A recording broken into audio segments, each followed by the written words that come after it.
Hello and welcome everyone to the next Indie Hour. It's episode 11, and if you haven't caught one of these shows before, this is the weekly show picked by patrons where we go through an indie game. I pair it with a similarly sort of like themed, sized, and model collection indie game, and we expand on the world of tabletop gaming. The patrons picked a classic in the world of the indie sphere this time around, FREEBLADES by DGS Games, which has been around for a while. The original publishing date for this is 2012, and as we're now currently in 2025, this is a storied game that has been around for a little bit. What we do typically is pair that with another indie game. Today we're doing Blood on the Blade, which is a more rules-light solo and cooperative experience, but around the same model count, like 5-10 models aside, and it has the same sort of adventuring Warband theme as FREEBLADES does, which is why this goes together well. The idea here, obviously, is that you guys are going to be able to use the same model collection, the same terrain collection, the same table size, and have a variety of different rule options to choose from. So every week we do one of these. And if you're watching this live on YouTube, you are watching this a week after the patron, so you can see in the chat next to me. I always get that wrong. I'm pointing towards where it is on my monitor, not towards where it is on the screen. And we do this live. So we take some comments in between games. We usually go for about an hour, try and spend equal time on each game. Talk about the pros and cons. This isn't like a deep dive all the way through the rulebook thing. The rulebook for FREEBLADES in particular is like 200 plus pages, covers a ton of different warbands, ton of different miniatures, and is a very comprehensive rule set, whereas the Blood and the Blade rulebook is only about 16 pages for the core rules, and a little more rules light and action focused, with the scenarios taking up the bulk of the actual experience. So you're getting it a week early, like I said, and of course these folks in the chat will be talking about the game, giving some various comments and joining in for this whole thing. So let's jump in right now and say hi to everybody. We've got Mike Grimshaw is here, Mats Olson's here, Captain Fairright, Atron X is here, Tobias Newman, Mr. Quimper's here, lurking, T-Bird's here, Gary Lee's here, Kevin Mitchell's here, the Acrylic Chemist. I think I already said hi to Ryan Dunphy, Tobias Newman, and that's it. Sometimes we even cover the same game twice, they said. Well, it's true. Sometimes we review a game physically, and it's just the perfect pairing for the game that we're doing, and so we show it off twice. But if the review is a long time ago, I think it's worth doing, because there's lots of indie games out there. So both these games are roughly the same price point. Both of them are full color layouts. You can get the updated living rulebook for $10 on the DGS game site. It's all digital, and then you can get, it comes with all the assets like the warband and campaign sheets and stuff like that too. You can grab for $8 the Blood and the Blade 2nd edition on Wargames Vault. Everything will be linked in the video description below. But for now, let's jump in and talk about DGS Games FREEBLADES. Now, what's interesting about this compared to a lot of indie games, which you don't see all the time because a lot of them are miniatures agnostic, and you can play this miniatures agnostic too. There's a full selection of models for this. There's a role-playing game as well called Bright Sword, if you want to do some tabletop role-playing adventures. And there are a ton of box sets to get you started starter set-wise, as well as different encounters and monsters that you can play through here in the world of Phalon. So FREEBLADES is like the miniature skirmish game. Bright Sword is the tabletop role-playing game. Don't get them confused, although you can use everything from one side in the other. There are starter sets for this game, and we'll use these as a point of reference. There's a lot of cool ones. For instance, the Questor starter set, which you can check out here. It's like a classic group of knights, and each of these gives you 150 gold crowned warband that you can use to play through the game with. You can see here, all painted up. And these are all metal miniatures, like sort of contemporary classic metal models. And the website's got a ton of different selections, all with different themes. That like knightly one. You got this, which is all snake people, because you got to have some, what would the word be? Some Ray Harryhausen style snake people. It's a little bit Conan of Hyperborea snake people.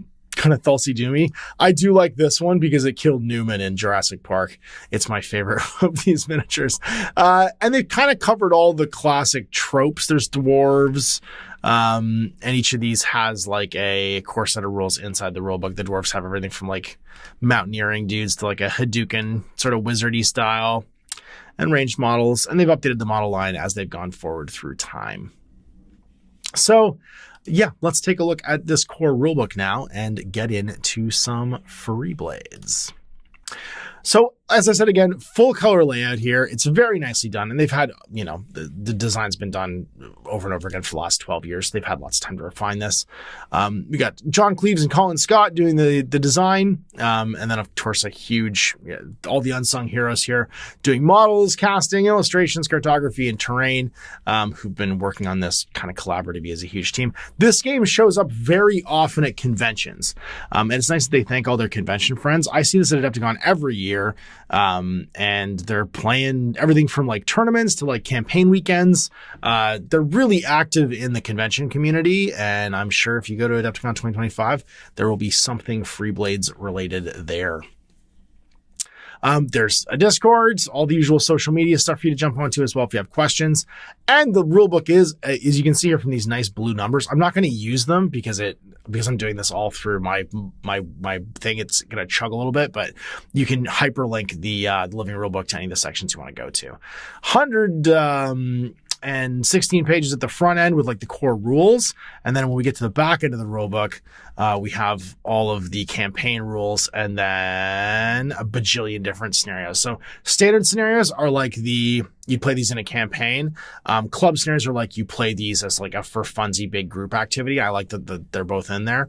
And then the last like 60 or so pages, all the different factions. Each one of those has a box set, but you can use your own models as well to fit the miniature collection that you like if you want. I've played this game a couple times now with my old Confrontation collection because it kind of fits in nicely. But you've got everything from like different adventurers to like I showed you the Snake People. The Windborn are kind of like a desert-themed faction, if I remember correctly. There's like a bandits, kind of like almost like a mercenary pirate army and stuff as well. So what we're going to do today, we're going to go through, and I should say, because it goes to 300 pages, $2.99, just a tight sub 300, is you have the optional rules too, which is like additional, like almost like club rules they've included in the rule book. So like I said, we're going to go through the core mechanics here. Talk a little bit about what this makes this game different and unique, and sort of like what I think is interesting about it. So this game uses a scaling dice system. It uses like a standard sort of like polyhedral dice set. So you want to have D4, D6, D8, D10, and D12.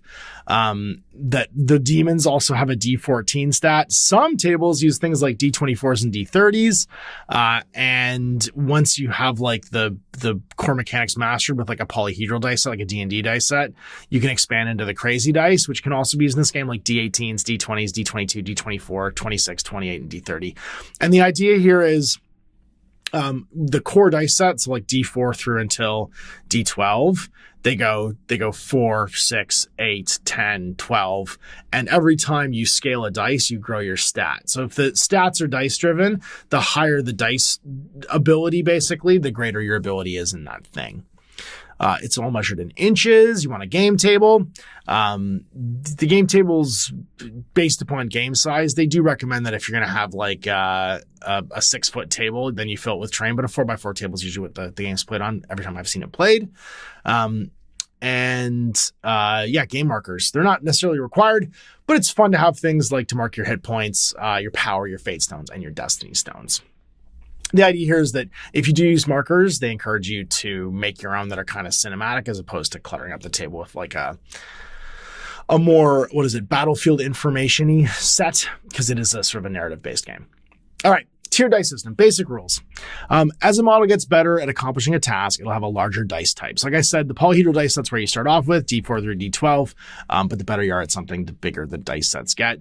If you have them, Blood Bowl dice, very often you can find D16s. The team dice in the Blood Bowl set is a D16 now. D18s are a little more rare, but then you could skip to the D20. So those two dice will get you pretty far in FREEBLADES because they take the standard polyhedral dice set up to the full range. And then you get to the weird dice, which is 22, 24, 26, 28, and 30. Your common ratings for a miniature are your MAR, which is your melee attack rating, your RAR, which is your range attack rating, and your CAR, which is your caster attack rating. Those three stats are basically the hit stats in this game, and they'll all have a dice value associated with them. Then there's your skill rating and your attribute rating. Your attributes are like your D&D stats, like your constitution, your dexterity. They're usually used for like interactive activities, like if you're trying to dodge a falling boulder, or pick a lock or something like that. Target number is always what you're trying to hit on your dice. Unless otherwise specified, a TN for any given test is a 4. So it starts at 4 because the lowest possible dice is a D4, right? And then your modifiers of how difficult it is will stack that number. So a basic test, there's always a chance with someone having a D4 rating could roll a 4 and pass. If you start stacking modifiers on top of it, it becomes impossible for them, right? And then it gets harder for them to do it. You need to have a holler dice thing. A rating TN is a target number based upon a rating. Which rating is used will be identified in the game effect using a rating target number. A rating is 2 + 1 for every dice level above D4 in rating. So if like you're going against someone's stat, like let's say if you're doing like a rating TN against someone's MAR, their melee attack rating, and they have a D20, right? Then you have to count by 2s to see what it is and then add 2 at the end. So the base is 2 and then +1 for everything above D4. So it'd be D6, D8, D10, D12, D14, 16, 18, 20. Then multiply that by 2. So it'd be, or sorry, by 1. So it'd be 8 + 2 would be a TN of 10, right? Because there's 8 levels above the D4 plus the base 2. I think if I got my math right there. Rerolling. So rerolls, occasionally get a reroll. You can't reroll a reroll. Spikes. Most rolls in the tier dice system spike, also known as open-ended, cascaded, or exploding rolls. Typically that means that if you roll the maximum value of a dice, you get to roll again. Rolling the highest value of a dice can be allowed to roll it again, called a spike. This must be achieved naturally. Dice do not spike through modifiers. Determine the result of a spike, roll the dice again, and add the results together. So even a D4 could infinitely spike somehow and succeed, which means there's always like a critical ability for somebody to do something, and you're never totally knocked out.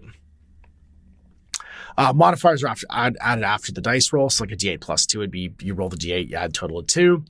If the 8 is D8 + 2 and the first dice is an 8, then 3, the result is 13, right? So you go 8 plus you roll the dice again, then you get a 3, then you add the modifier. So it's like, that's your as we ped mass, your order of operations for that. And the rule of Tarch. A natural rolled 1 after all rerolls is always a failure regardless of modifiers. This does not apply to subsequent rolls after spiked dice. So 1s aren't failures if you spike, it's just you only add 1. Dice rolls may be modified by either altering the dice level or by subtraction or addition to the roll, or even both. So sometimes your rating will go down based on something being really difficult. So like, or you're injured, right? So you might have a D10, let's say, in your melee rating, but you're injured and you've lost a rating in dice. You go down to a D8. You'd still be subject to like negative modifiers to the roll and stuff like that afterwards. A DL modifier applies, goes to the dice type. A bonus or penalty adds or subtracts to the result of the roll. And then a bonus or penalty is only added or subtracted once, no matter how many times the roll spikes. You only ever add it once, and it's always at the end. You can almost consider spikes to be in brackets in the algebra of this before you then do the addition afterwards. Modifiers stack, and a Tarch is always a failure regardless of the bonus or penalties. So no matter if you have like a +10 to the roll, if you roll a 1 at the end of it, it still fails.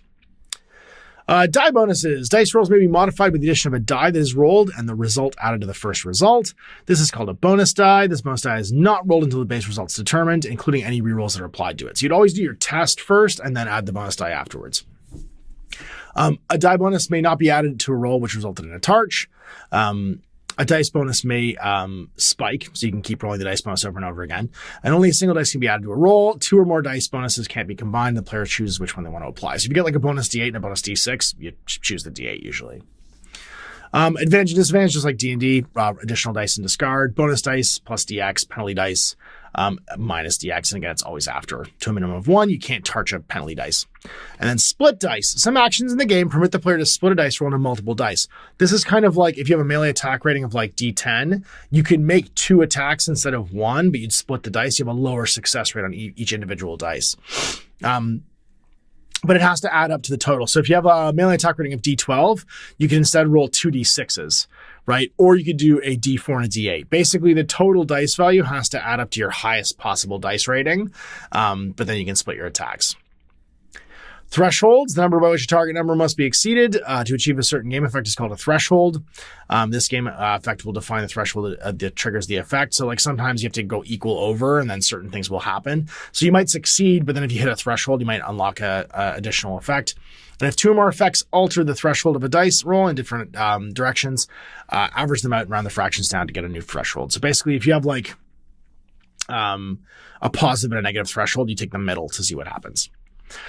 Crit success. If the final result of a test achieves threshold 10 or more, then the test is a critical success. Each type of test will note what effects are triggered by a crit. So it could be like a headshot from a RAR or something like that. And then super crits. A super crit occurs when a roll exceeds the target number by multiples of the threshold, usually 10. So like if you go to 20, you get multiple critical effects. And then you get crits and fate stones. If this rule don't apply, then the fate stones, each roll of crit provides the model one fate stone. If the rules provide a benefit for one or more crits in a test, but not all the levels of the crit achieved, the model gains a fate stone for everyone that was providing in a benefit. So basically, if you don't get anything from a crit normally, you get fate stones instead. So that means you always get something by rolling them. And then acquiring destiny stones. Anytime a player may remove 2 of their fate stones from any of their models and convert them into a single destiny stone, these fate stones do not have to come from the same model. And anytime in this case, is literal, including the moment the model possessing one or more fate stones is dropped to run off. Destiny stones are described along with fate stones on page 25.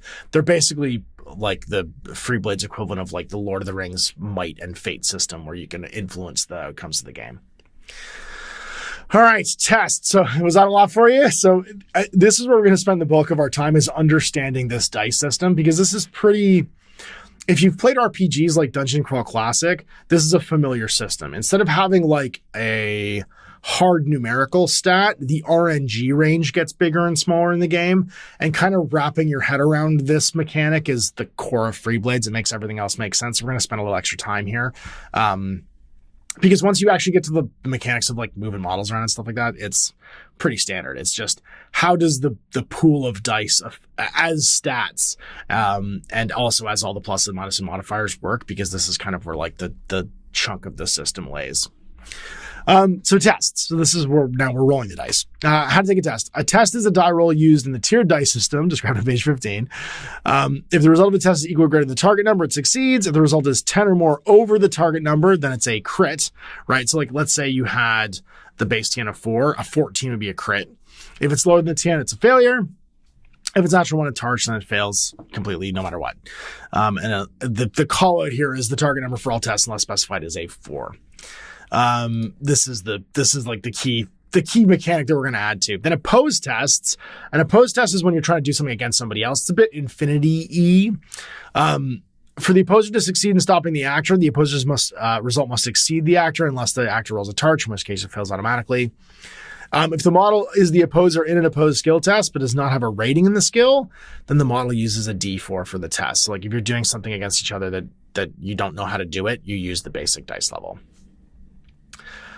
Talents that permit an opposed test. A very common type of opposed test is one where the opposer is employing a talent to stop the actor from succeeding. So for instance, parry is a skill some people know, and it then opposes melee attacks. So a model with parry rolls using its melee attack rating. If that results higher than the attacker's attack rating result, the attack fails. Dodge works the same way against ranged attacks. So if you have that skill rating, then you can fight back basically and try and stop things. Counter spells is an opposed test where they're using a casting roll to stop somebody else from casting a spell. And then crit success is on an opposed test. The opposer gains a level of critical success for every threshold, usually 10.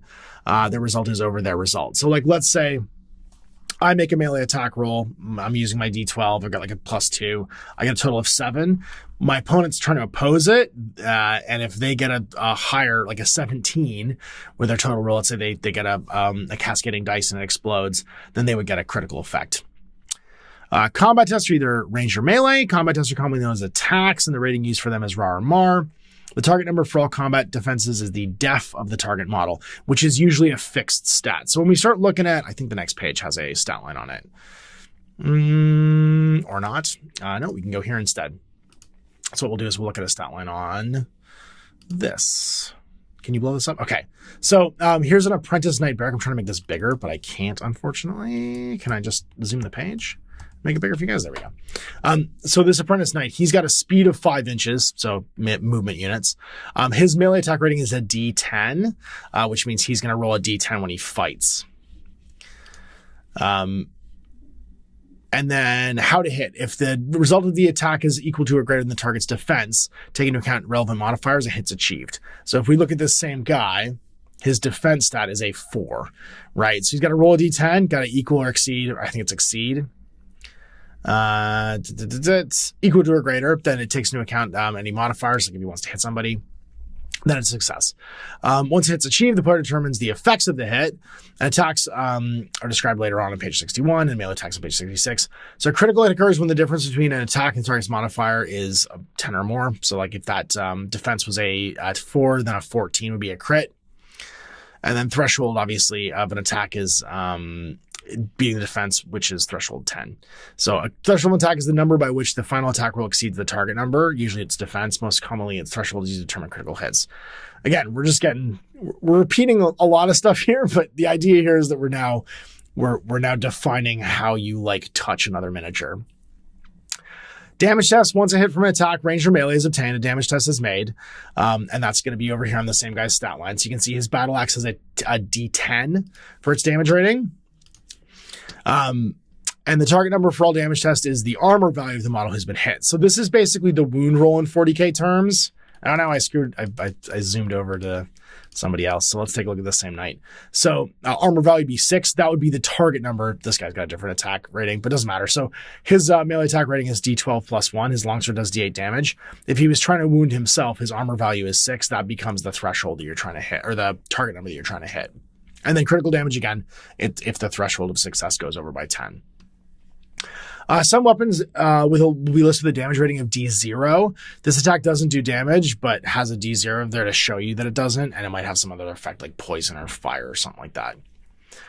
Ability tests. Ability tests are using the model's ability rating, unless otherwise noted. Followers have a D6, and then heroes and creatures have a D8. Models with leader ability get a +1 for ability tests. Ability tests are like the interactive things that you're trying to do, like push buttons and stuff. And then you get your attributes. Attributes are things like your strength, dexterity, agility, endurance, spirit, and knowledge. Hey, look, it's the D&D stats. They're your like core stats for doing tests. And again, they're all going to relate to specific things. Like a climb test might be your agility. A swim test might be your endurance. A jump test might be your agility as well, or your dexterity even. And then what test requires what will come on later on. And again, this is a very crunchy game. Going through each and every one of these is going to take a lot of time. The last stat that we should talk about is discipline stats. This is the thing that isn't, so like this guy's got a D12 discipline because he's the high quester, he's your leader. That's going to be used for morale and panic. When stuff starts to die, you're going to start making discipline tests to see if you run away. And you can be fleeing over the course of a game if you fail those tests. And then here we have our critical effects that might happen. So when we get our critical conditions, if you parry for each level of crit, you may make a free attack or a post against the enemy. These are some examples of when you beat that threshold rating for your target number. Casting for each level of crit, reduce the cost of the spell by 1 to a minimum of 0. So you might get higher levels of success. Combat for ranged melee attacks for each level of crit. The damage dice auto spikes once. So that same guy with the D8 for his longsword damage rating, if he got a critical success, then the D8 would be 8 plus another D8 automatically to try and beat him. It means that you're on the wound roll against the armor value, you're very likely to get another critical success afterwards. And then for each level of crit, the target suffers a loss of additional life points when that all goes down after you take damage. So there we go. And now we got our syllabus. We've been through all of this stuff already. There is facing in this game where you can see 180-degree front arc. The maneuvering, I guess the other part that's kind of the densest in this game is the movement rules. You do have a very strict kind of like line of sight and what you can do during your movement. But then when it comes to the actual like attack ratings, it's just big dice, try and spike, try and cascade. Again, we're at page 30 and these are just the basics. So different templates that you'll use in this too. You might have 2-inch and 4-inch AoEs. They're kind of second edition 40k templates. The cone effect for cone is just the old GW Flamer templates. If you have those lying around, you basically already have them. I do believe in this bottom of this, there's going to be a printable token set too. You can have acid tokens, disease tokens, decay tokens, death tokens. These are all effects that might happen from like various like attacks and spells. Panic tokens, which is when you fail morale tests, are a lot more common. Stealth and camouflage tokens can be common too, based upon who's going to be in the game. Okay. So there's the core mechanics of the game. We've got an idea that this is a scaling dice system. Let's get into the actually putting models down and doing something. So the pre-game sequence. Choose your encounter size. So the starter sets in FREEBLADES are all 150 gold crowns. That's a good place to start. They also have these, and again, that's why I'm flipping back and forth to the store here. They have these pre-made characters in them. So just to quick play the game, the starter sets are a great place to start because you don't have to do a bunch of like, what do I take analysis paralysis. You can just crack a box open with somebody else and be playing the game almost instantly, which is a nice feature. And the next game actually has some stuff like that too. Choosing your scenario, and as you saw in the pregame, there's a ton. There's club scenarios, and there's also the standard scenarios. Determine the weather, roll on the weather table. Like this is, like I said, there's a lot of crunch in this game. Determine deployment. Each side rolls a d10 and adds +2 for any model with the scout talent and +1 for any scouting points they purchased. The high rolling player then picks a deployment. So basically, you're vying for who gets the deployment zone. For each level of crit on the deployment roll, the first player can choose to either shift the light conditions or the weather conditions one level. You can control those things. So like what time of day it is and what the weather is. And the idea there is because you've scouted earlier, you arrive and attack at the right time. But you can also allow one of their models a free inch move. So you get to pick one of these effects basically if you get a critical on this roll. Do any deployment effects, like you infiltrate and stuff like that, deploy your models. Do your pregame abilities, such as infiltrate, and then begin turn 1. The sequence of play, it's very 6th edition Warhammer Fantasy. You have the events phase, it's when like random shit can happen from the scenario. First, you have to determine who has the initiative. You roll d10, reroll ties. The higher player has the initiative and acts first in the movement phase. If the players win the initiative, also called the first player, the crits, the second player roll, like if it's 10 over what they rolled, the first timer can do an additional delay attempt for each level of crit. So basically, you can like push off activating a model if you want to. And then you execute any scenario or special rules. So like any of the events that happen during the first start of the turn. Then we go magic phase, movement phase, shooting phase, melee phase, end phase. So it does follow that classic kind of like Games Workshop model of like move, shoot, fight. Each players elect to cast or not cast spells in initiative order. If a player has the ability to cast more than one spell, the player completes all spells before play moves on to the next player. When a spell is cast, an enemy caster or model that has the counterspell talent can counter. Some models have the ability to cast spells but are not casters. They're treated as casters for the purpose of being able to cast a magic phase like priests and stuff like that too. Or like innate magical powers, like if a guy can turn invisible because of his magical ability, then it would happen then as well. The phase continues until all models have cast or players pass. And then movement, select a model and activate and declare movements. Declare reactions, because there is an act react if someone's ready. So a ready model can like move or attack potentially. Move the model if desired and possible. Conduct any reactions caused by the movement and then repeat for each moving model. Once the player has moved all their models they wish, the second player does the same. So this is not an alternating activation game. It's an alternating phase game. The closest parallel for like pop culture games or mainstream games would be Lord of the Rings, where it's an integrated game turn, not a full I go, you go. So like in Warhammer 40,000 or Age of Sigmar, everything on your side moves, shoots, fights, then everything on my side moves, shoots, fights. In this game, what it is in the movement phase, person with initiative moves all their models, then person without initiative moves all their models. So we have a combined game turn, but it's not model by model, it's side by side. And then vice versa, right? You can also do your things like your shooting and your combat back and forth the same way. There's a variety of movement actions. Like I said, there is a lot of like granularity in the movement phase. So maneuvers like a basic move, sprint is move plus bonus, break off is break off from combat, charge is move into contact with somebody, hold, delay, rally, and panic are all kind of like effects based. So hold is like a stay where you are and defend. Delay is wait for somebody else to do something so you can react still. Rally is if you have a panic token. And if you're staying panicked, then you run away as well during the movement phase. Special actions are things like using a skill, picking up scenario items. So the idea is that these are non-move actions that like interact with the game table. And then reactions, things like countercharge, evade, counter move in the movement phase, range attack reactions, so you can shoot during the movement phase as well, but then you can't shoot later on. Break off reactions, and then special actions like from your stats and stuff too. Like I said, longest list of things you can do is in the movement phase, that because it kind of encapsulates all the button pushing and touching and stuff too. Shooting phase, although there are a little bit of infinity kind of rules in here, like camo tokens and stealth tokens, shielding and disguising. They can like interact with who can see what and who can shoot. And then it goes simultaneously, but for convenience, the person with initiative goes first and then the other person goes afterwards, even if they die. And then the effects of range attacks are resolved after everything's been completed. So it's a little battle techy, right? Where like, even if you've killed my mech, I still get to fire as if I didn't die because it's all kind of happening simultaneously. There's no way to interrupt it not happening. And then the melee phase, same thing. The first player sticks a combat. In each combat, the order of who makes attacks is as follows. Models employing counterattack happen in descending discipline order. Models that charge this round happen in descending discipline order. And then remaining models in descending discipline order. So discipline's not just your morale stat. It's also your initiative in like old 40k terms or old Warhammer terms of how you're going to fight. And then the counteracting, charging, and like remaining fighting is a little bit like the 40k, like chargers go before everybody else and then remaining combats happen afterwards. But then counteract is like a skill that can even trump on top of that. So it's a little bit like strike first, strike last is in current versions of Warhammer. Once all done, determine winners, take morale text, panics and pursue, so you can be run down and stuff as well.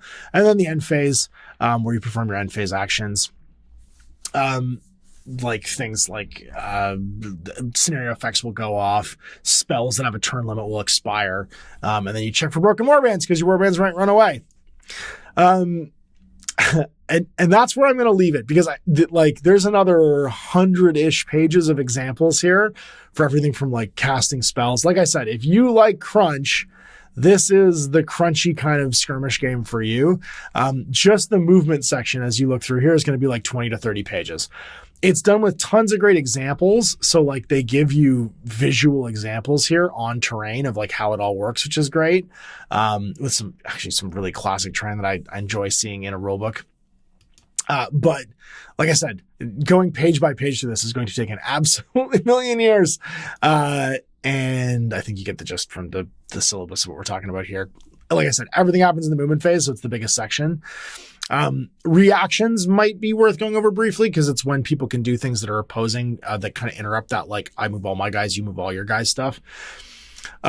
You can only make one of any kind during a turn. You have to be ready. The reacting model must have the enemy model in its front facing. So if you're behind you, you can't react.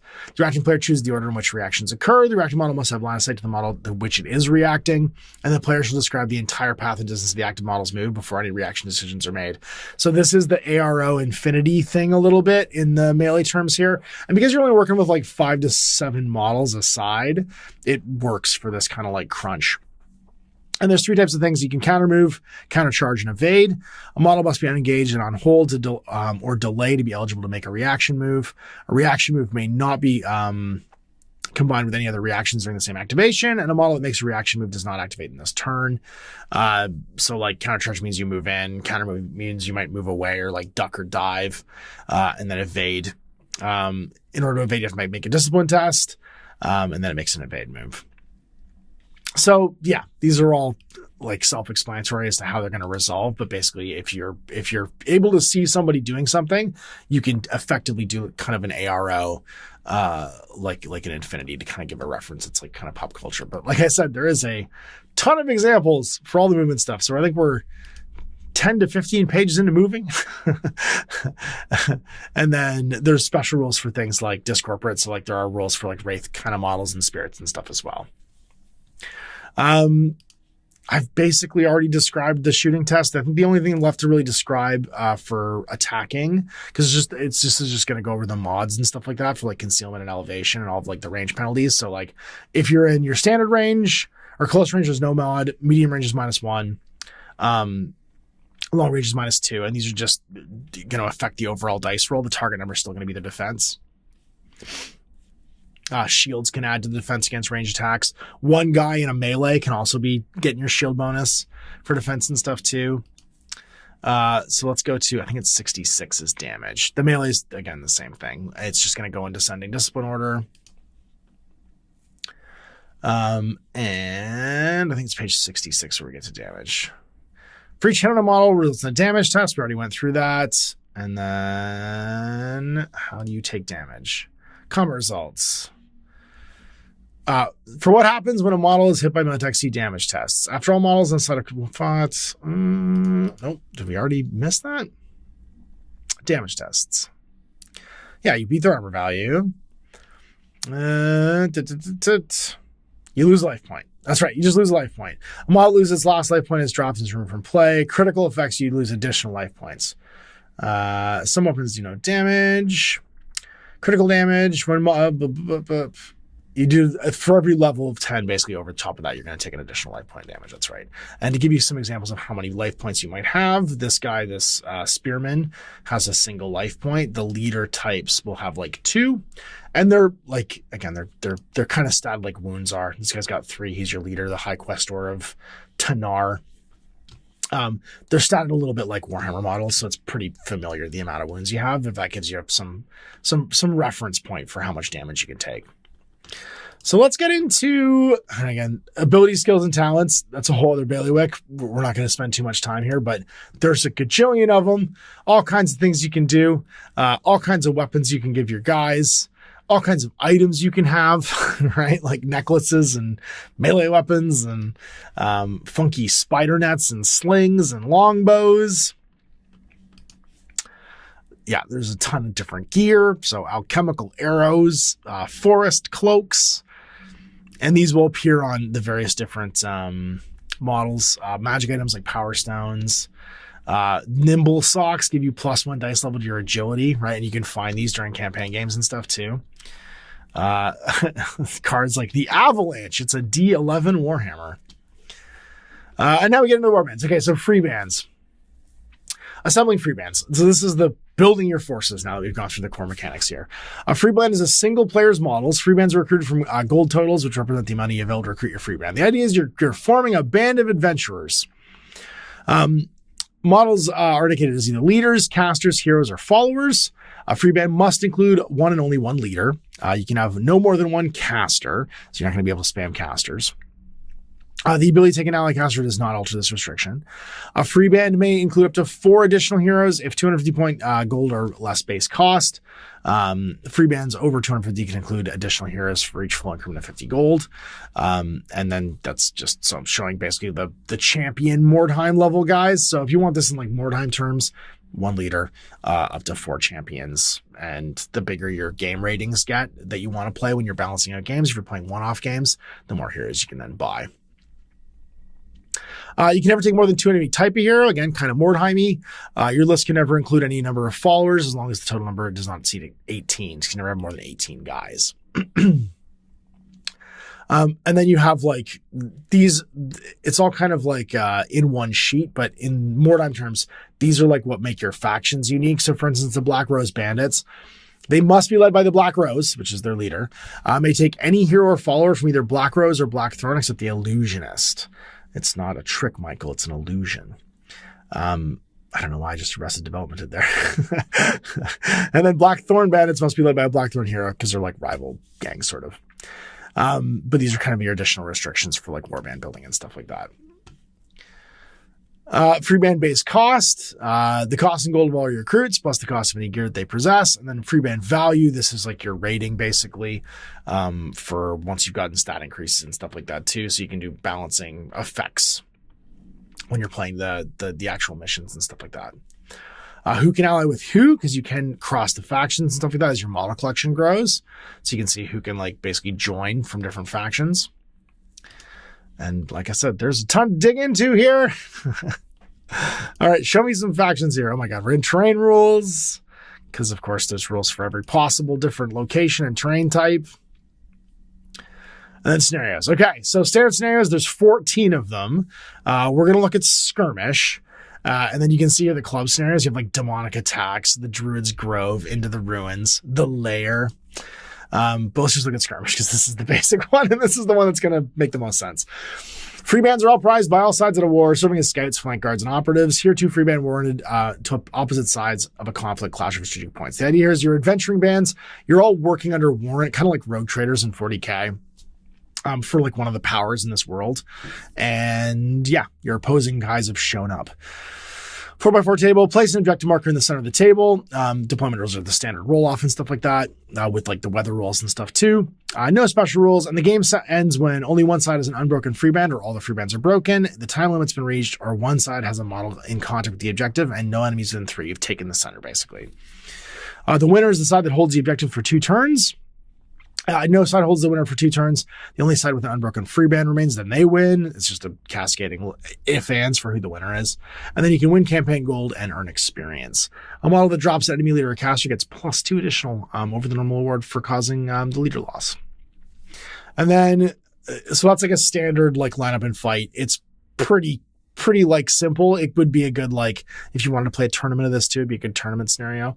But this is just kind of giving you the idea of like what the core missions look like. There's also supply raids, a little bit capture the flag, getting either side supplies, trying to get away with it. A treasure hunt. This is again a classic Warhammer 1 where you're trying to search the buildings to find where the treasure is and what you might find in it. The Trials of Garavis, where you're going to like holy markers with the different location markers on them. And then we've also got things like the alternating deployment for this, the Warrior's Tomb. And all of these give you like a different theme for playing through the various missions. I like the Warrior's Tomb though, because it can potentially find you a great sword, a D10 mighty traded great sword. And then as we get further on, because we're just going to have 100 pages or so of scenarios, I'm going to go back to the index because this is going to save me so much time finding this. When we get back to, come on and loads, there we go. We get to playing what we're playing for, then finally we get to campaigns. And there we go. I'm just going to use these hyperlinks because they're going to save us a ton of time. Where we can then have our warband grow, gain in size from that base 150, learn new skills. They give you some cool advice for even like the campaign schedule for how to like pair people up and get them to play. And the campaign system's got a lot in common with what I would say is like a Blood Bowl team, right? Because you have your active free band, and you can also have a bench of different free bands that you might have people like come off of as allies and stuff too. You can retire people, you can fix them up with your camp surgeon, and then your handicap's going to be based upon how the difference in your force values for your 2 forces. So again, they've taken into consideration that Mordheim thing where your warbands can get out of balance. You have all the standard greatest hits things for campaign games. You basically who won, who lost, what are your rewards, do your casualties and injuries, see if people died. And then, yeah, for each model dropped or run off during a scenario, determine the exact fate of the model using the appropriate casualty table. The player decides the order in which to roll them. But for each model status, they must be resolved completely before moving on to somebody else. Fate and Destiny Stones can be used to reroll results on one of the casualty tables, any that are not carried forward to determine experience steps. So like you can spend them here trying to save people, or you can use them later on for the experience where you might learn things. And we've got all the bonus things here. So you can be captured, cornered, dead, down but not out, and delayed. So you miss a game, flee for your life, full recovery, you come back just fine. You might hate somebody. You might lose a dice level to an attribute of your discipline. You might get multiply injured, never return. The model was just removed from the campaign. It's cost and value removed from the campaign roster. It's different from dead though. It's just you just decide you're never going to come back. You can be robbed or you can be traumatized, and you gain the reluctant talent. If you're already reluctant, then you're -1 dice level to your discipline to a minimum of D4. So bad things can happen to you. That makes sense. And this is the casualty table here, a D30. Yeah. So if you were dropped, if you were knocked out, you get the dead result. But if you run off from panic, you might never return. And you can see here, I do like the differential here is you're rolling on half the table to see what happens if you were injured during the fight, and the other half to see if you just like took off during the game because you fled. And they're different things, which I think is exciting. And I do like that on 30, you gain an experience point because you have a misadventure. And then for your heroes, again, slightly different. You can see there's a reduced rate for, I think, death. No, it's the same level for death. Interesting. But just like a more expansive, like your stats can go down. Yeah, golden items, demons with magic items. A demon model with the possessive magic item at the end of a campaign game loses that item. If it survives, that model gains a role in the demonic rewards table instead, because he doesn't care about magic items. He cares about the benefactor that's making him better. And then we've got our advancement tables here for getting better. And again, kind of a little bit more timey again with the follower advances and the hero advances being separate. But we also have like, like paths and talents and stuff for the leaders where they can gain skills. It's mostly stat buffs because they're simpler for the followers. And then a million different skills based upon your different talents.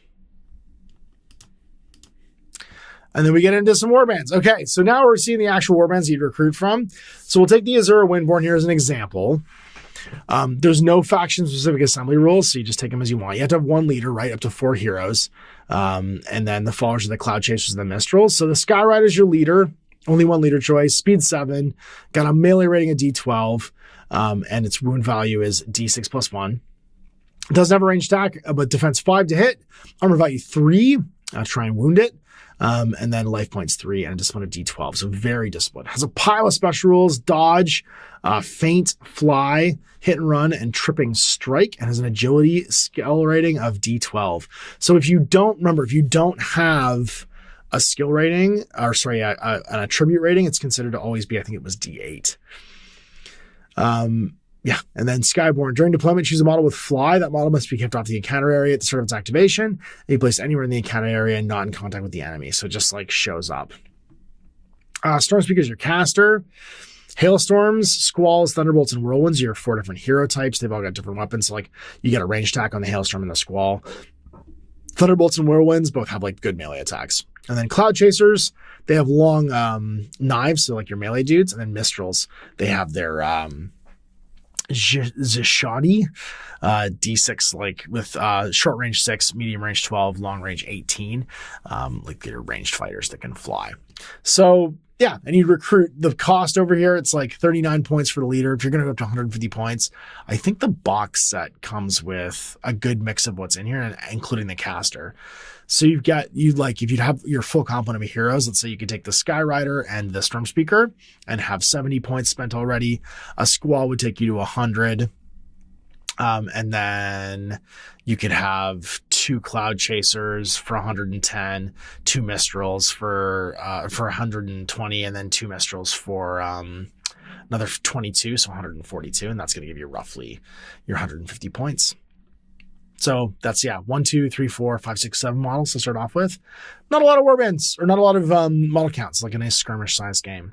And we've got a pile more warbands in here, like I said, right? Different people that you can recruit, all kinds of monsters and monster stuff for the scenarios, mercenaries you can hire. And the last 150 pages of this book are all that, the bajillion different unit profiles. So, and I do like that about this book. This book is, it's an entire game in a book.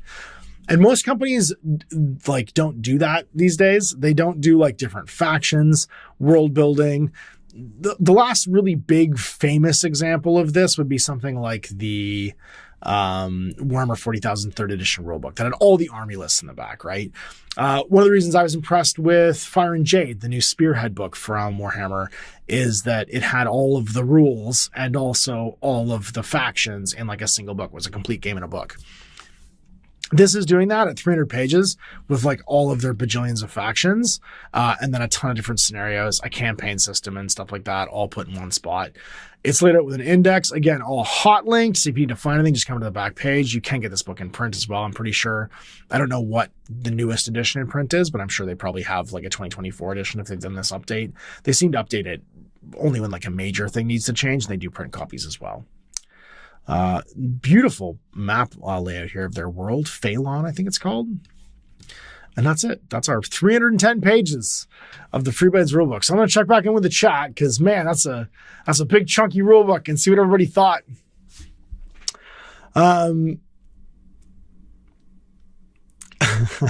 don't have a D14. Can I roll 2 D7s? It's a quarter of a D56. Everybody's just commenting on the dice now.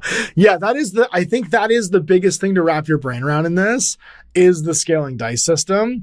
And that's kind of the conceit of this game, is you're going to have D&D dice for your basic level, and those will cover you all the way up through the core starter sets. The starter set stuff I don't think goes off D12.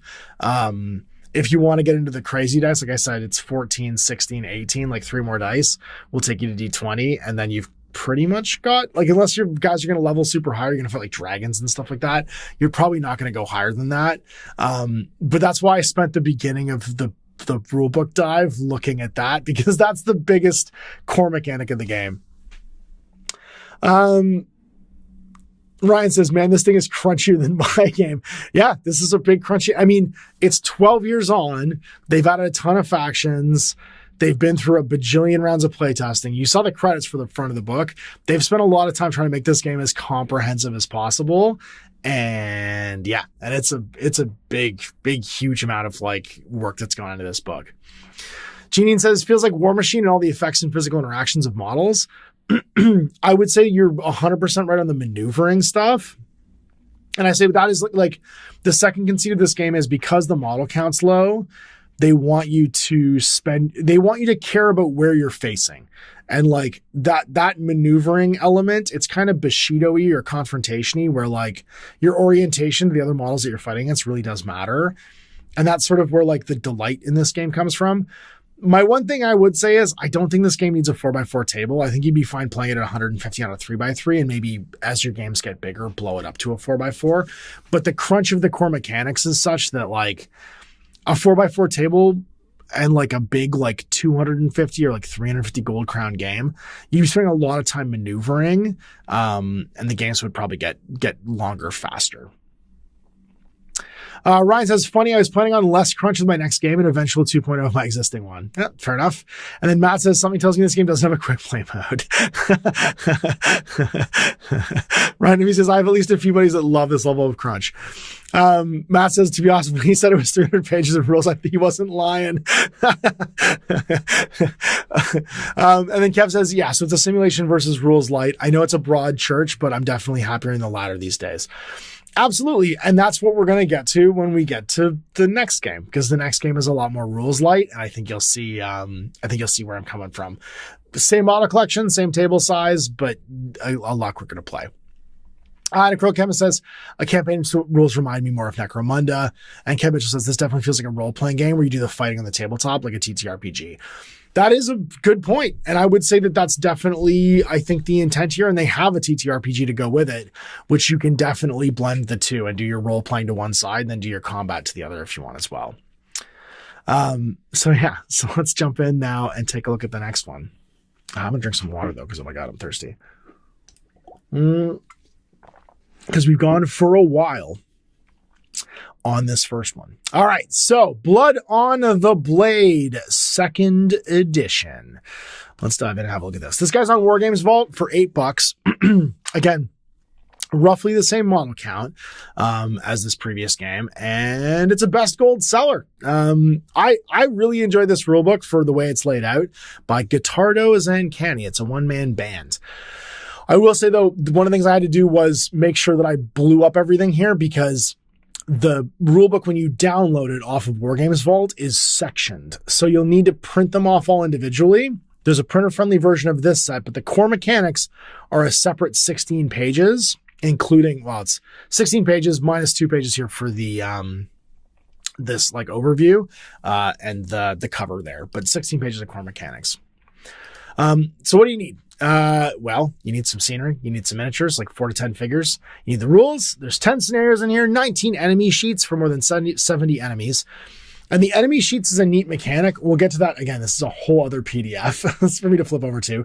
But when you play a game, you theme the game around the type of enemy you're going to play. So you pick a scenario. Scenarios are all generic. There's a whole other section over here for scenarios. And then you pick a sheet to play it. So we're going to play a scout scenario. I want to play with demons. We generate the random demons on the table. And because this is solo and co-op, we go fight those demons. And there'll be like a table to roll on to see what you get and who's going to show up. So that's kind of why everything is sectioned out this way. And it's a neat way of doing it so that the game aids and the rule book are one thing, and you're not really leaning too much into a single document. It's kind of like what FREEBLADES is, but exploded into separate. So you only have to interact with the piece of it that you're using at a given time. And like, if your model collection only has like some goblins and some undead, just print those sheets. You don't have to print it all, right? You just print the goblins and the undead sheets from the enemies section and your scenarios, and that's all you need to actually play the game. So it's a unique thing. A lot of people like try and cram it all into one pretty rule book. This is an interesting design choice where it's been made modular, so you only have to interact with the parts that you care about while you're playing it. There's 2 character sheets in here. The character sheets are such that the... oh no, have I not done? I've done companions. Yeah, here we go, characters. It says enemies for some reason on the file name. They've done pre-made characters for you to jump right into the game. And then they've given you some custom scenario characters as well. So like peasants and stuff like that might be on the table. You can make your own later on in the rule set. Okay, then there's your campaign rosters, your campaign sheet, and some markers that you can download and print as well. So let's talk about the units of the game. Game units are up to you. So the idea here is that like you have your player characters that are your own people, the zombies, the undead, whatever the bad guy units are, the NPCs, they're also up to you. So you can design your own characters or use the pre-generated ones. You can also fill in any of the scenarios with whatever your model collection happens to be. We have an example stat line here. Move and movement units. They use movement units instead of saying inches. Just play the game in inches. The idea is that if you wanted to scale the game up or scale the game down, you could do it at a different scale if you want to. So move would be 3 inches in this case. Attack would be 2d6, so like what you're going to do for your attack rating. Now damage is interesting. It's basically an H or an L. H means you use the high value of the dice that you rolled on that 2d6 attack roll. L would be the lower value. In the case of a tie, you just take either one.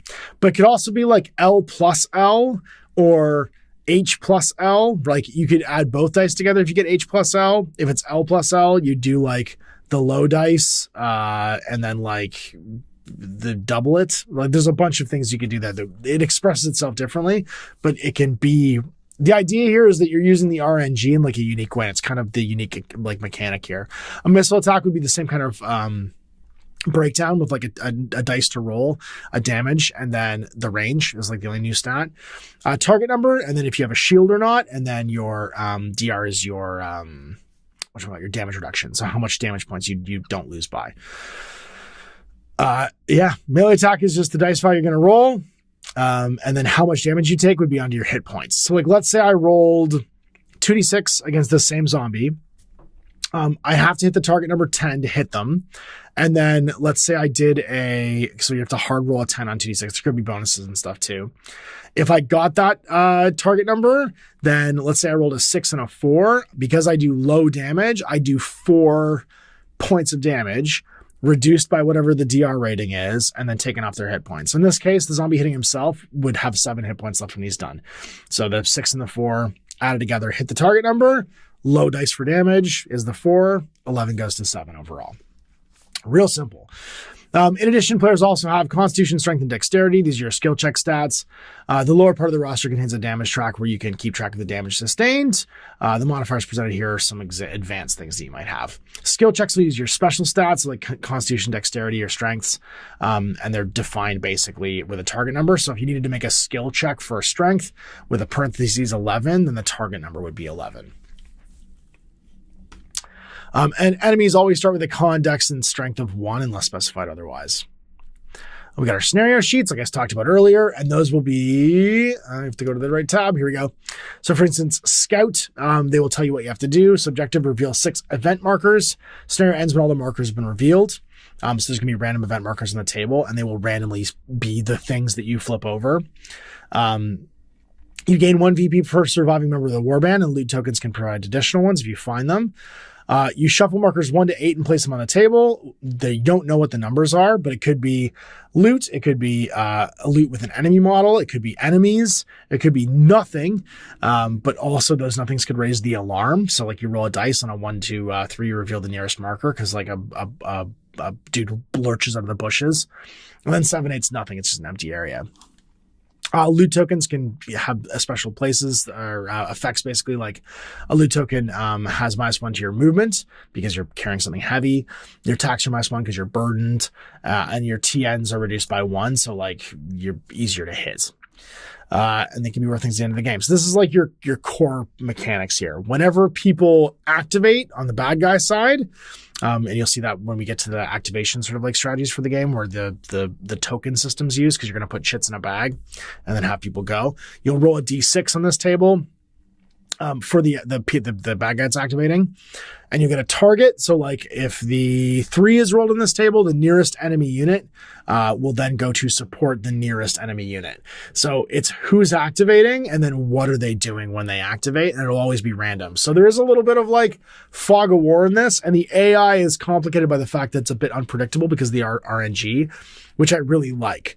But the behaviors are also driven by the scenario, and having a behavior table for each scenario means they act in a way that makes sense to what's the story that's happening around you is. And I really like that in this. It's a really simple piece of game design, but like the scenario itself is a single page, as you can see here, and there's enough here for you to have a different result every time you play, because you're also going to pair it with like different bad guys, because you're going to pick a different enemy table.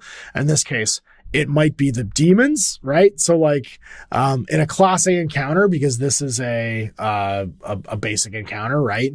You're going to have enemy markers that are on table 1. So table 1, if you roll, when you reveal, it's a lesser demon, or it's a lesser demon with scale hide, or it's a huge demon that's tentacled, right? So like you're going to roll a d6 and apply whatever the Warband modifier is. The Warband modifier is the higher level your Warband becomes, the badder the baddies that show up are.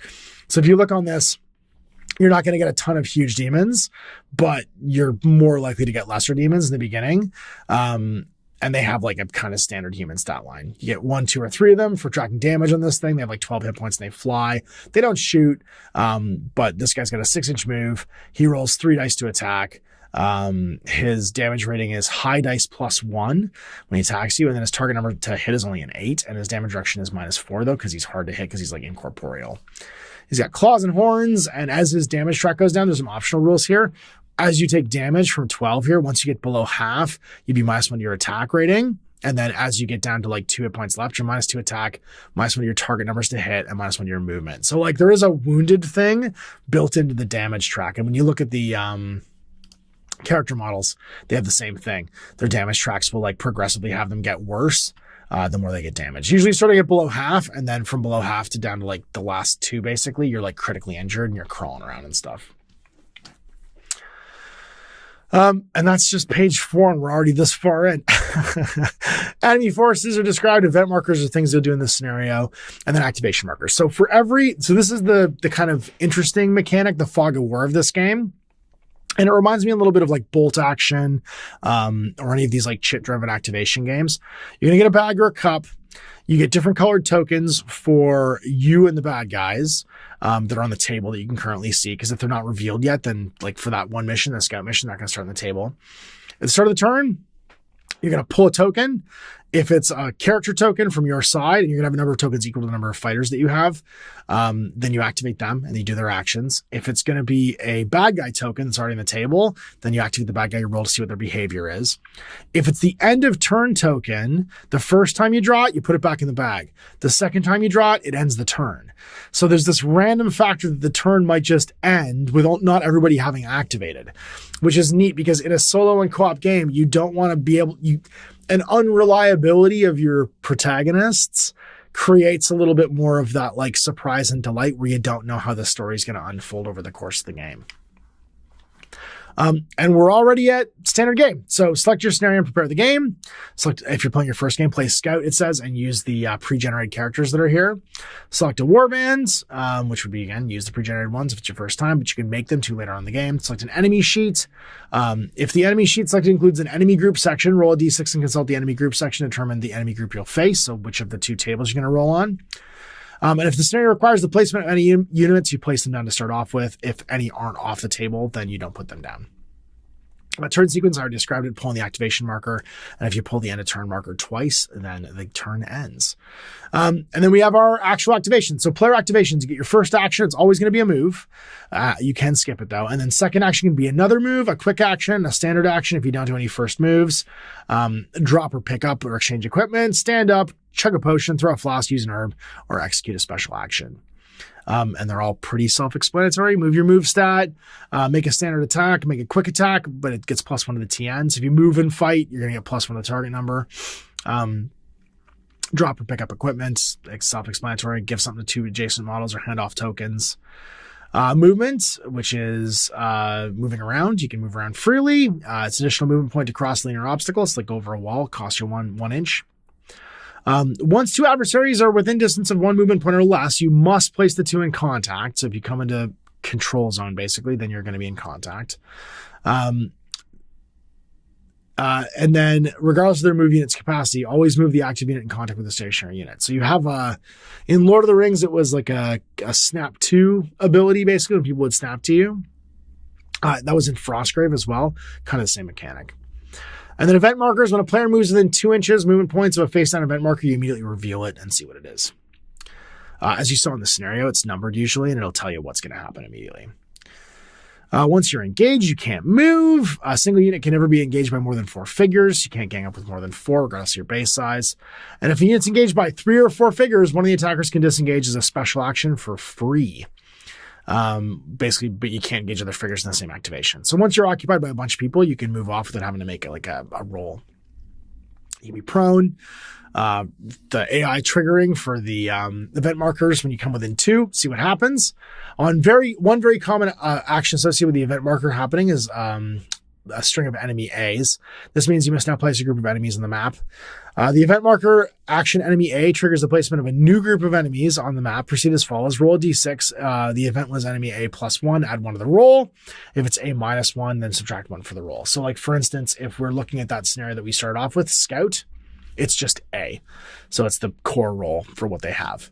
So if we're looking again at the demons, you're just going to roll on table 1 and roll a d6. So you could get a scale high huge demon.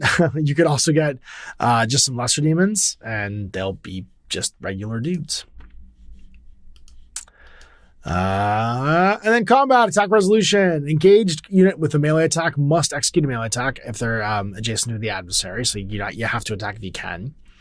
And you can also use shields. Shields are basically allowed all the time against missile weapons, but you can only use a shield to add to your target number to be hit once per turn when you're defending against somebody. Because basically the idea is like you're paying attention to one of the combatants and not everybody else. So you have to decide who you're shielding against, which is kind of a cool mechanic.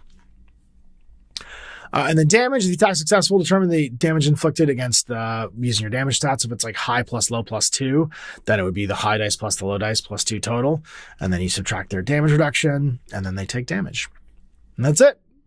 Enemy activation I already described. You roll on the activation table. You see who's activating with the enemy column and then what they do in the other column. And then there's some basic like AI for who they go towards. And that's it. So like some rules for cover and holding actions. But other than that, that's the core mechanics of the game. Move around, touch stuff, hit people. Any special scenario actions will be dictated in the scenario itself. So they didn't have to sit in the core rules, which is kind of nice. And then for playing campaign game, it suggests that you play with your own characters. So first, you will create a new character. They all have the same stats. Your movement's 5 inches, your target number 7 to hit, your hit points are 8, your strength's 1, constitution's 1, and your damage rating, index is 1, and your damage rating reduction is 0. Each new character has a single experience point, and your leader has 4 that you can spend later on in the tables section right here. So they have the standard game tables, but then we have our campaign turn stuff and our ability to like buy stuff. So like I can add +1 on my melee attack for an XP. So my leader could be like +1 missile, +1 melee, +1 missile damage, and then for another point, +1 shield to my target number. If I want to make a dwarf, I can give them iron bones for 2 experience, right? Everybody else is just going to get like a single bonus. Heavy armor can buy him half plate, become a magic user. Critical blow, once per scenario, the PC can execute an attack with +3 to their damage. And these allowed me to customize my characters in the beginning. You can now assign 1 or 2 weapons to your new character. If you select 2 weapons, you must pick 1 melee and 1 missile. Please note that some things have to have a trait. So like I'd have to go back and buy the trait to use them. So like if I wanted to have heavy armor, I'd have to buy the heavy armor trait. If I wanted to use longbows or composite bows, I have to buy the archery trait. So they kind of class out. You have to have the experience to use the better weapons, which is kind of cool. And then assign the character 1 piece of armor from the armor section. This will impact your TN and possibly your damage rating as well. So again, you go down here and find the different sections. So here's all the melee weapons for the campaign tables: daggers, short swords, warhammers, great weapons, halberds, and then armors. Thing like if you're unarmored, you get +1 to your movement points, but if you buy leather armor, your damage rating is -1, your TN's +1, and these are all, if they have a trait, then they require these little like asterisks. You got to buy them the relevant skill. And that's it. Character advancement. Keep track of your XP. You can spend XP on the tables later on to buy equipment. Your VPs can get turned into XP at the end of the turn. And then we have the usual sort of like end of campaign game stuff. Like, did your guys die? I do like the recovery thing. So if you were above half health, you just recover fully at the end of the game. If you were below half health, you recover D6 plus your constitution and damage points. So there is potentially some damage carryover, which is a nice trait. That guy that's just hanging on at the end of the game, he might not be fully healed in time for the next game, which I think is really interesting. And just a neat way of having it not be like so binary. Improve your characters with XP. You can recruit, roll 2d6 and add the reputation level of your warband, and consult the recruitment table to verify if you find anybody new. And again, it's all charts on here. So if you find some new characters, it's all going to be based upon whether or not you rolled well, basically, in the post game. Where's the recruitment table? So loot tables, campaign tables, items tables, armor tables, reputation level, recruitment. Roll 2d6 and add your current recruitment level. So on a 2-8, nothing. But if you hard roll a 9, you get a character with a single XP. 12 to 13, 2 characters with 1 XP. 14 plus 1 character with 2 XP. And 16 plus 2 characters with 2 XP. And one of the recruited characters can be a magic user, which is kind of cool too. Reputation level is required to move to the next reputation level. Basically, you have to, a number of loot tokens equal to the current reputation level can be recruited into 1 RP. So the more loot you find as you play your games, the higher your reputation level gets, the more guys you can recruit. And then we have like a rest of our post game for like how do we deal with like captured characters, and then go through the end of the scenario. So in victory points terms, spend 1 victory point to gain 2 XP, and then spend 2 victory points to gain 1 RP. And those 2 commodities, your reputation points let you get new characters. Your XP points are going to make your existing characters better. So you're balancing after you play each scenario. How am I spending my victory points to either grow my warband bigger or to make the guys that I already have fight better, which is neat. And then people die. For each player unit eliminated during the scenario, roll D66 and consult the eliminated characters table. If a character is not removed from the campaign roster, mark the permanent injury and set its damage to HP 2. So if you were knocked out, you're automatically HP 2. In addition, any character whose strength, dex, or con has been reduced to a negative value during the last scenario is also removed from the campaign roster unless you spend enough XP to restore it to 0 or more. So basically, if you get like your soul sucked out or you get like the wasting disease, then you die. And then, yeah, some basic magic items and magic powers, like how do you cast a spell? And we get a whole list of spells again on the tables chart. Go to the tables, find your spells. There we go. Things like armor, cicatrize, which is going to help you heal. Haste to get a free move action. Blood pact. Target unit gains D3 hit points for the rest of the scenario and can take you above your max level. And the different schools here, like life or death, and then a lot of them are just like generic. So things like push, red fog, sleep are all generic skills. Some additional rules for mounted units. If you want to play with horsies, getting knocked off, dismounting, kind of Lord of the Ringsy. And then like additional like equipment, like special items, like explosive flasks, acid flasks, special weapon rules, like penetrating weapons, weather effects. So things like if it's raining or not, kind of like the weather table in Blood Bowl. And that's it.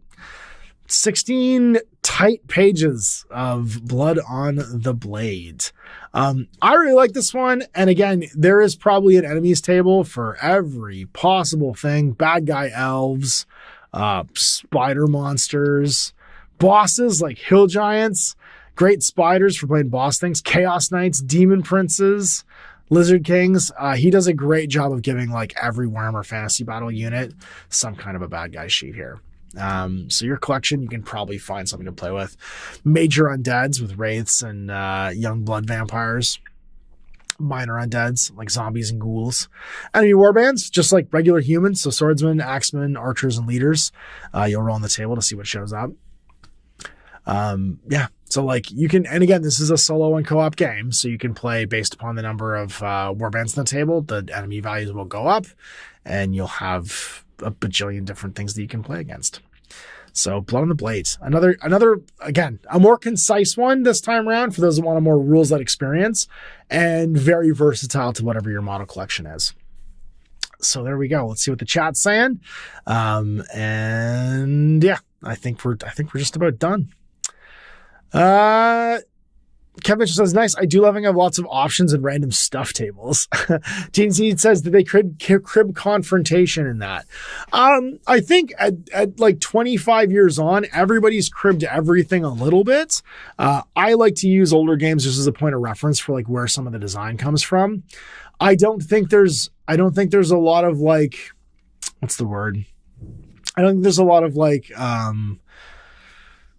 game designers out there that aren't inspired by or picking from some other people's design in some element of what they're doing. So yeah, I wouldn't say cribbed. I would say just familiar too.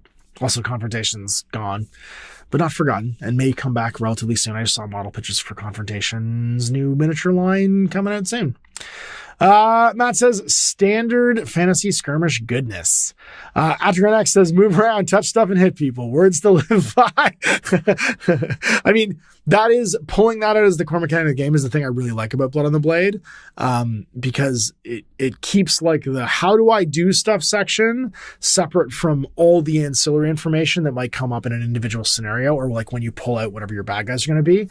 And I do like the idea that the rulebook that Gortardo's left this sort of like to our own devices, so that we print the parts that we need for the game that we play, and we don't have to have like a ton of rules on the table at any one time. Jeanine says, I need a hyperbolic time chamber to play all these games, especially FREEBLADES.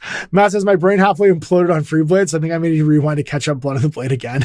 And Ryan says, we design using mechanics that we like, 100%. And clearly both these games were designed by designers that had a bunch of inspiration from a bunch of other things they played. And I think these are great. If you have a fantasy model collection out there, Blood on the Blade is probably the most versatile. I also wanted to include it to give a solo and co-op option in here, because I do think that a lot like Rangers of Shadowdeep, there's just a ton of value in playing adventure games, especially fantasy adventure games, non-competitively, if that makes sense, right? Like where it's you and your friends against the game, having an adventure, being surprised and delighted by the game. And there is plenty of that in the NPCs and the monsters and the snare rules for FREEBLADES, but with Blood on the Blade, it's like baked in. So couple different options. You can find tons of models on DGS if you want to use the FREEBLADES miniatures to play Blood on the Blade or your existing fantasy collection. So I just think these two paired up really nicely and give you lots of stuff to go through and check out. So there it is, another indie hour. We did it. We paired them up. If you are a patron, you can go and check out next week's options on the poll. And if you're watching this live on YouTube at some point during that Wednesday, because sometimes it takes longer to set these up than others, we will be recording that game. So if you're a patron, you'll get a notification as to what the next indie hour is, and you can sit in live in the chat and give your 2 cents. Thanks for watching, everybody. Have a great day, and we'll see you next week for more indie hour.